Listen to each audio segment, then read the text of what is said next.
နေ့ခောက်ဆွဲလောက်ပြီးတော့ကျွန်တော်ရှင်းနဲ့ခောက်ပြီးတော့စကားမေးပြီးစားမှာဖြစ်ပါတယ်ခင်ဗျာရှင်းနဲ့ခောက်ရပြီစားလေးနဲ့စားတဲ့အကောင်စိတ်လာရှင်းနဲ့ခောက်ခောက်ကနေစားတဲ့ခွေလာရှင်းနဲ့ခောက်ကိုနိုင်လာလေသားစစားနေလေ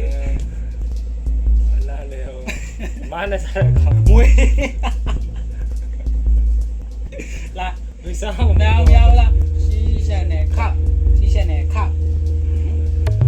ကာကြီးနဲ့စားတဲ့ကောင်ကြာရှင်းခေါ်လို့မဟုတ်ဘူးလေကဲတော့လာလာရရှင်းနဲ့ခောက်ရှင်းနဲ့ခောက်အားရရှုံးဟိုအရင်တည်းကပြင်ထားလိုက်တော့အဲ့လိုမှဟို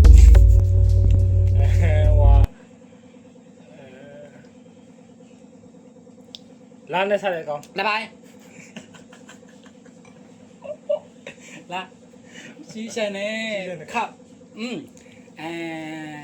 ကငယ်နဲ့စားတဲ့ကောင်ကားငယ်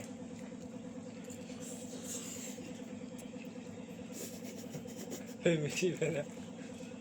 ဒီကငယ်နဲ့စားတဲ့ကောင်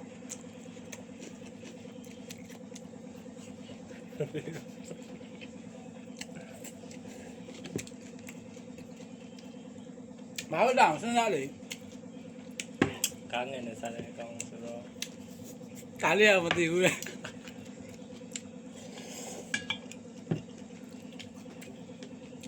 对呀，မသိလို့မရဘူးကုန်းတော့မှတော့စားရည်မသိဘူးလားကနန်းဂေါ်သီလာ哦嘿，တနာလို့လားလား松了，ရှင်းရှန်နဲ့ခောက်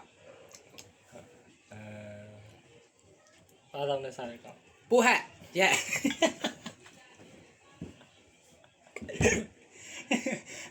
ဆက်လာ咱们说了，啥来着？မြာသူရှုံးမှကြောက်တာရှင်းရှန်နဲ့ခောက်ရှင်းရှန်နဲ့ခောက်ဟာဟာအားနဲ့စားတဲ့အကောင်အိမ်မြောင်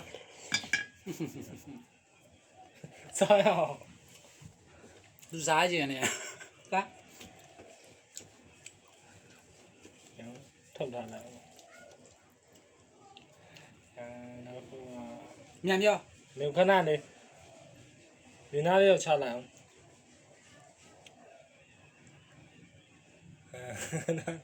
ပါမနဲ့စား